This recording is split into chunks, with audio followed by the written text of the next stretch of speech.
সবাইকে এই চ্যানেলে স্বাগত। পঞ্চায়েতের বিভিন্ন স্তরের নির্বাচন এবং সেই নির্বাচনে এসসি, এসটি ও মহিলাদের রিজার্ভেশন বা সংরক্ষণের ব্যাপারে বিভিন্ন বিষয় এর আগের ভিডিওতে আমরা আলোচনা করেছি। এখন এই নির্বাচনে কারা দাঁড়াতে পারে, কি কি তাদের কোয়ালিফিকেশন বা যোগ্যতা লাগে, কোন কোন কন্ডিশনে গ্রামের মেম্বার বা জনপ্রতিনিধিরা তাদের প্রধান বা উপপ্রধানকে তার পদ থেকে সরিয়ে দিতে পারে। তুলনামূলকভাবে পঞ্চায়েতের প্রধান ও মেম্বারদের বেতন খুবই কম, তবুও দেখা যায় যে পঞ্চায়েত ভোটের সময় ভোটে জেতার জন্য বিভিন্ন রকম হাঙ্গামা, অশান্তি এইসব সৃষ্টি হয়। এইগুলো কেন? প্রধান ও মেম্বারদের বেতনই বা কেমন হয়? এই সমস্ত আরো বিভিন্ন বিষয় নিয়ে আজকের ভিডিওতে আমরা বোঝানোর চেষ্টা করব। তো প্রথমেই দেখি যে কোনো একজন ব্যক্তি গ্রাম পঞ্চায়েত বা পঞ্চায়েত সমিতি বা জেলা পরিষদের ভোটে দাঁড়াতে গেলে ক্যান্ডিডেট বা প্রার্থী হিসাবে তার কি কি যোগ্যতা ও শর্ত থাকতে হবে, মানে তাকে কোন কোন কোয়ালিফিকেশন ও কন্ডিশন ফুলফিল করতে হবে। প্রথমত, কোনো একজন ব্যক্তিকে মিনিমাম 21 বছর বয়স হতে হবে, মানে পঞ্চায়েত বা পঞ্চায়েত সমিতি বা জেলা পরিষদ যে কোনো ভোটে দাঁড়াতে গেলেই ছেলে বা মেয়ে তাকে মিনিমাম 21 বছর বা তার বেশি বয়স হতে হবে। আর কোনো একজন ব্যক্তি যে এরিয়া থেকে ভোটে দাঁড়াবে তাকে অবশ্যই ওই এরিয়ার বাসিন্দা হতে হবে। এটা কিরকম? ধরলাম একটা গ্রাম পঞ্চায়েতে ভোট হচ্ছে, এই যে এইটা একটা পুরো পঞ্চায়েত এরিয়া, ধরলাম এই গ্রাম পঞ্চায়েত এরিয়াতে ভোট হচ্ছে। এবার এই পঞ্চায়েতটা কিছু গ্রামে ভাগ করা থাকে, ধরলাম এই পঞ্চায়েতটা 5টা গ্রাম নিয়ে গঠিত। এই একটা গ্রাম, এই একটা গ্রাম, এই একটা, এই একটা আর এই একটা, এই 5টা গ্রাম নিয়ে এই পঞ্চায়েতটা গঠিত।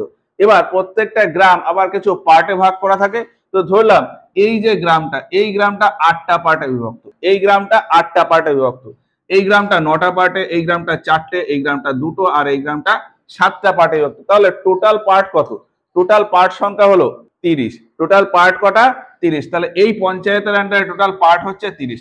এই গ্রামে পার্ট রয়েছে 8টা পার্ট, 1 2 3 4 5 6 7 8, এই 8টা পার্ট নিয়ে এই গ্রামটা গঠিত। এবার ধরলাম যে এই গ্রামের ভেতর এই 2 নম্বর পার্ট থেকে মিস্টার রমেশ ভোটে দাঁড়াচ্ছে, তাহলে মিস্টার রমেশকে অবশ্যই এই 2 নম্বর পার্টের বাসিন্দা হতে হবে। এবার সেই বাসিন্দা কিনা কিভাবে বুঝবে?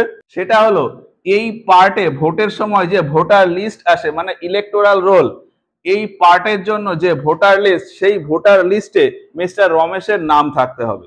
এবার এই পঞ্চায়েতের নির্বাচনের ব্যাপারটা তো বোঝা গেল, কিন্তু কেউ যদি পঞ্চায়েত সমিতির ভোটে দাঁড়াতে চায়, তাহলে পঞ্চায়েত সমিতির ভোট মানে কি?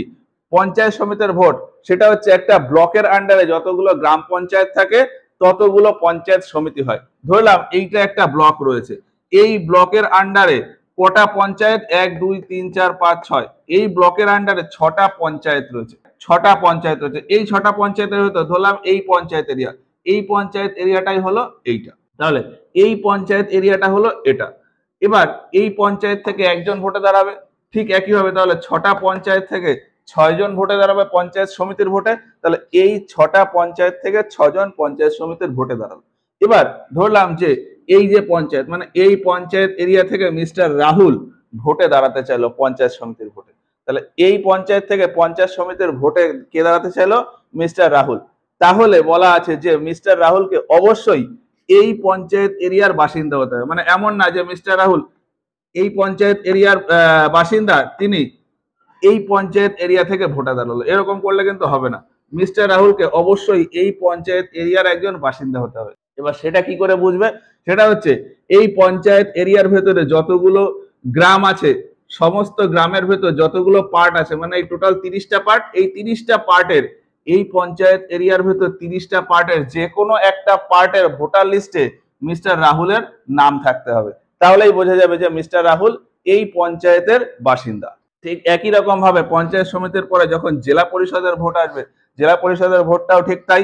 এটা যেমন পুরো একটা ব্লক, এইরকম কিছু ব্লক নিয়ে একটা জেলা পরিষদ গঠন হয়। তাহলে কোনো একজন ব্যক্তি যে জেলা পরিষদের ভোটে দাঁড়াতে চায়, সে এই পার্টের ভেতর যে কোনো একজন ব্যক্তি, ধরলাম এই ব্লক থেকে একজন ব্যক্তি জেলা পরিষদের ভোটে দাঁড়াতে চাইছে, তাহলে ওই ব্যক্তিকে অবশ্যই এই ব্লকের আন্ডারে যতগুলো পার্ট আছে তার যে কোনো একটা পার্টের ভোটার লিস্টে নাম থাকতে হবে। এইটা হলো এরিয়া ওয়াইজ নিবাসী হওয়ার কন্ডিশন। এছাড়া প্রার্থী হওয়ার জন্য আরো কিছু কন্ডিশন আছে, সেগুলো কি? বলা আছে যে কোনো একজন ব্যক্তি যিনি গ্রাম পঞ্চায়েত বা পঞ্চায়েত সমিতি বা জেলা পরিষদের ভোটে দাঁড়াতে চান, তিনি যেন কোনো মিউনিসিপ্যালিটি বা মিউনিসিপাল অথরিটির কোনো সদস্য না হন। এছাড়া আরো বলা আছে যে কোনো একজন ব্যক্তি তিনি যদি কেন্দ্র বা রাজ্য সরকারের কোনো চাকরি করেন বা এমন কোথাও কাজ করেন যেখানে কেন্দ্র বা রাজ্য সরকার থেকে ডাইরেক্টলি বা ইনডাইরেক্টলি বেতন হয়, বা যেখানে কাজ করেন সেটা ডাইরেক্টলি বা ইনডাইরেক্টলি সরকারি খরচে চলে। এক কথায় কোনো ব্যক্তি যদি অফিস অফ প্রফিট মানে লাভজনক পদে যুক্ত থাকে, তাহলে এই পঞ্চায়েত বা পঞ্চায়েত সমিতি বা জেলা পরিষদের ভোটে দাঁড়াতে পারবে না। এছাড়া কোনো ব্যক্তি যিনি ভোটে দাঁড়াতে চান তাকে পাগল বা দেউলিয়া হওয়া যাবে না। বিভিন্ন সময়ে আমাদেরকে বিভিন্ন রকম ট্যাক্স দিতে হয়, তো কোনো একজন ব্যক্তি যিনি ভোটে দাঁড়াতে চান তার যেন কোনো রকমের ট্যাক্স বাকি না থাকে।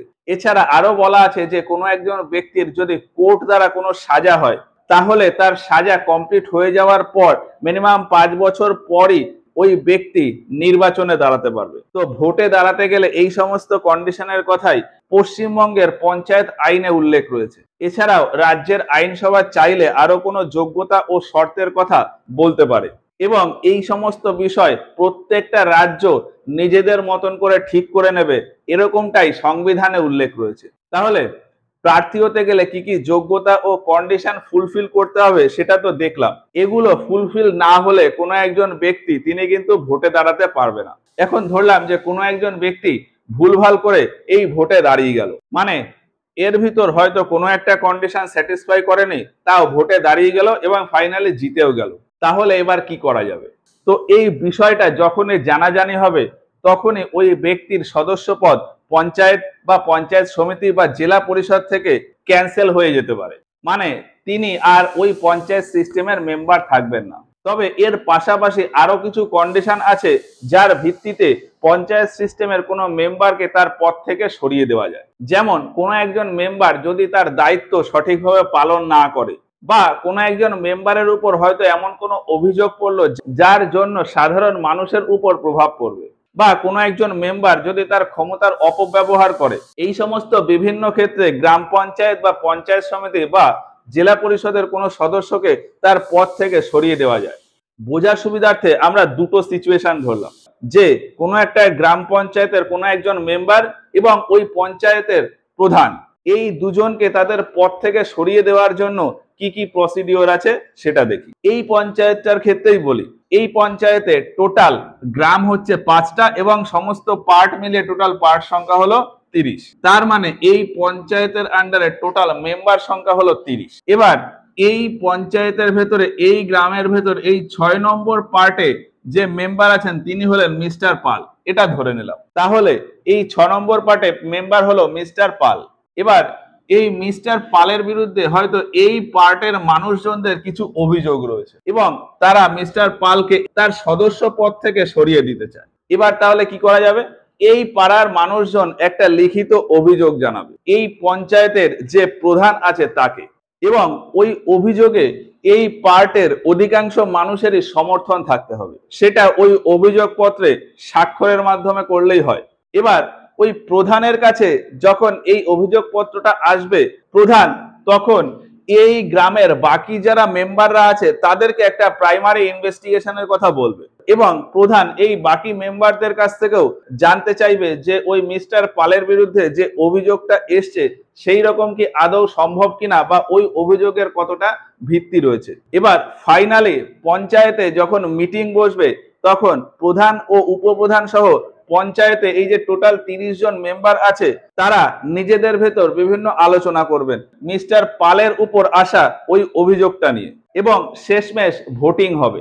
যদি বেশিরভাগ সদস্য তাতে সম্মতি দিয়ে দেয়, মানে মিস্টার পালকে তার পদ থেকে সরিয়ে দেওয়ার জন্য সম্মতি জানায়, তাহলে পঞ্চায়েতের প্রধান মিস্টার পালকে তার পদ থেকে সরিয়ে দেবেন। এবার যদি পঞ্চায়েতের যে প্রধান আছে তাকেই তার পদ থেকে সরিয়ে দিতে হয়, তাহলে কি করা যাবে? এক্ষেত্রে দুটো জিনিস হতে পারে, হয় এই পঞ্চায়েতের যে মানুষজন আছে সবারই প্রধানের বিরুদ্ধে কোনো অভিযোগ থাকতে পারে, বা এই যারা মেম্বার আছে মানে 30 জন মেম্বার, এই 30 জন মেম্বারের ভেতর অধিকাংশ মেম্বারের ওই পঞ্চায়েত প্রধানের বিরুদ্ধে কোনো অভিযোগ থাকতে পারে। এখন এই পঞ্চায়েতের মানুষজনের যদি অভিযোগ থাকে ওই প্রধানের বিরুদ্ধে, সেক্ষেত্রে ওই অভিযোগপত্র জমা দিতে হবে পঞ্চায়েত প্রধানকে এবং আরেকটা কপি দিতে হবে বিডিও বা ব্লক ডেভেলপমেন্ট অফিসারকে। আর অবশ্যই ওই অভিযোগপত্রে এই পঞ্চায়েতের যে মানুষজন আছে তাদের অধিকাংশ মানুষেরই সম্মতি থাকতে হবে। পঞ্চায়েতের এই মেম্বাররাও যদি প্রধানকে তার পদ থেকে সরিয়ে দিতে চায়, সেক্ষেত্রে অভিযোগপত্র জমা দেবে প্রধান ও বিডিওর কাছে। এরপর বিডিওর নির্দেশে ওই পঞ্চায়েতে একটা মিটিং হবে এবং এই মিটিংয়ে যদি পঞ্চায়েতের সদস্যরা 3/2 বহুমত দিয়ে বলেন যে হ্যাঁ ওই প্রধানকে তার পদ থেকে সরিয়ে দেওয়া হোক, তাহলে বিডিও ওই প্রধানকে তার পদ থেকে সরিয়ে দেবে। পঞ্চায়েত সমিতি ও জেলা পরিষদের সদস্যদেরও তাদের পদ থেকে সরিয়ে দেওয়ার জন্য এই একই রকম প্রভিশন রয়েছে। তবে এর পাশাপাশি আরেকটা কন্ডিশন আছে। পঞ্চায়েত গঠন হয় 5 বছরের জন্য, আর এই পঞ্চায়েত গঠন হওয়ার 2 বছরের মধ্যে কোনো পঞ্চায়েতের সদস্য বা প্রধানের বিরুদ্ধে তাদের পদ থেকে সরিয়ে দেওয়ার জন্য অভিযোগ আনা যাবে না। এবার ধরলাম যে 2 বছর পর কোনো সদস্য বা প্রধানকে তার পদ থেকে সরিয়ে দেওয়ার জন্য আবেদন উঠলো এবং আলটিমেটলি প্রধান বা সদস্য তার পদ থেকে সরেও গেল, সেক্ষেত্রে আগামী 6 মাসের ভেতর নির্বাচন করিয়ে ওই সদস্য পদ বা ওই প্রধানের পদ পূরণ করতে হবে। এবং ওই যে নতুন সদস্য বা নতুন প্রধান এলো, তারা পঞ্চায়েতের ওই রেস্ট টাইমের জন্যই পদে নিযুক্ত হবে। মানে পঞ্চায়েতের কার্যকাল যতদিন বাকি থাকবে, 2 বছর পর চালু হলো মানে আরো 3 বছর পঞ্চায়েতের কার্যকাল রয়েছে, তো তারা ওই 3 বছরের জন্য নিযুক্ত হবে। আবার এখানে আরো বলা আছে যে হয়তো প্রধান বা সদস্যদের তাদের পদ থেকে সরিয়ে দেওয়ার জন্য আবেদন উঠলো, কিন্তু মিটিং এ ফাইনাল ডিসিশনে দেখা গেল যে তারা তাদের পদ থেকে সরছে না, মানে তারা তাদের পদে বহাল রয়েছে। তাহলেও ওই সদস্য বা প্রধানের বিরুদ্ধে আগামী 6 মাসের ভেতর তাদেরকে তাদের পদ থেকে সরিয়ে দেওয়ার জন্য আবেদন করা যাবে না। আরো একটা বিষয় বলা আছে যে পঞ্চায়েতের মেয়াদ শেষ হতে হয়তো 6 মাস বাকি, তাহলে এই 6 মাসের ভিতরেও প্রধান বা কোনো সদস্যের বিরুদ্ধে তাদের পদ থেকে সরিয়ে দেওয়ার জন্য অভিযোগ আনা যাবে না। ব্যাপারটা একটু সাল দিয়ে বোঝাই। ধরলাম 2024 সালের জুলাই মাস, মানে এখন 2024 সালের জুলাই মাসে পঞ্চায়েত গঠন হলো, তাহলে এই পঞ্চায়েতের টেনিওর থাকবে 2029 সালের জুন মাস পর্যন্ত। তাহলে এই 5 বছরের কার্যকাল। এবার এই 5 বছরের কার্যকাল শেষ হওয়ার আগেই পঞ্চায়েতের নির্বাচন করিয়ে ফেলতে হয়, মানে 2029 সালের জুন মাসের আগেই নেক্সট পঞ্চায়েত নির্বাচন করিয়ে ফেলতে হবে। এবার এই 5 বছরের ভেতরে পঞ্চায়েতের প্রধান বা কোনো সদস্যকে তাদের পদ থেকে সরিয়ে দেওয়া যেতে পারে, মানে তাদের বিরুদ্ধে অভিযোগ আনা যেতে পারে। আর এর পাশাপাশি আরো একটা ঘটনা ঘটতে পারে।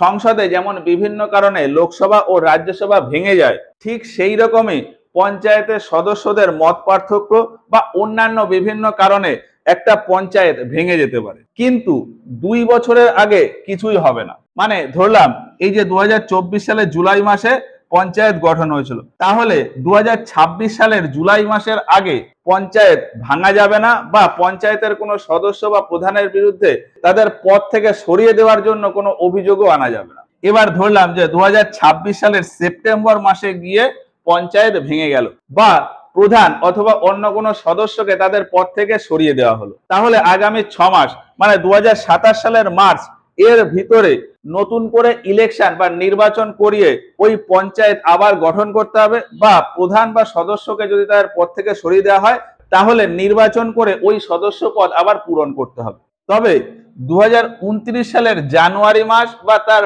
পরে গিয়ে যদি এইরকম কোনো সিচুয়েশন তৈরি হয়, সেক্ষেত্রে কিন্তু পঞ্চায়েত ভাঙাও যাবে না বা কোনো সদস্য ও প্রধানের বিরুদ্ধে পদ থেকে সরিয়ে দেওয়ার অভিযোগও আনা যাবে না। এই ব্যাপারটা আশা করি বোঝা গেছে। এবার পঞ্চায়েতের একজন মেম্বারদের বেতন কেমন হয়?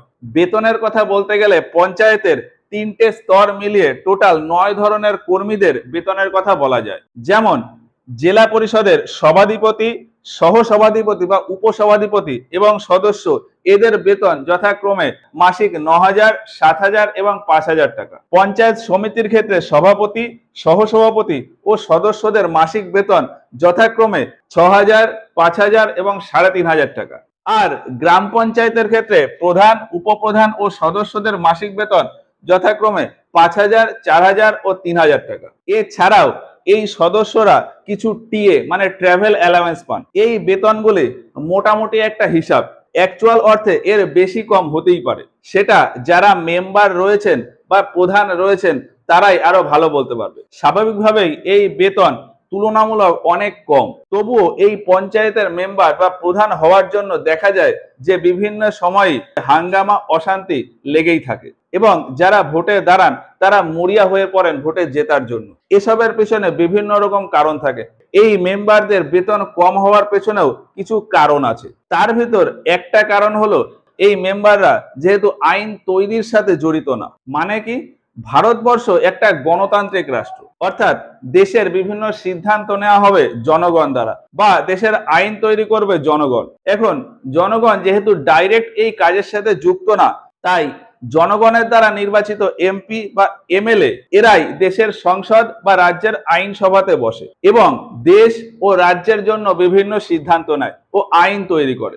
এই এমপি ও এমএলএরা যেহেতু জনগণের হয়ে দেশের ও রাজ্যের এই কাজ করে, তাই তাদের বেতনও অনেক বেশি। কিন্তু পঞ্চায়েত বা পৌরসভার মেম্বাররা যেহেতু রাজ্য বা দেশের সম্পর্কে কোনো সিদ্ধান্ত নিতে পারে না, আইন তৈরি করতে পারে না, সংসদ বা রাজ্য আইনসভার তৈরি করা বিভিন্ন নিয়ম কানুন বা আইনের শুধুমাত্র বাস্তবায়ন করে, তাই তাদের বেতনও তুলনামূলক অনেক কম।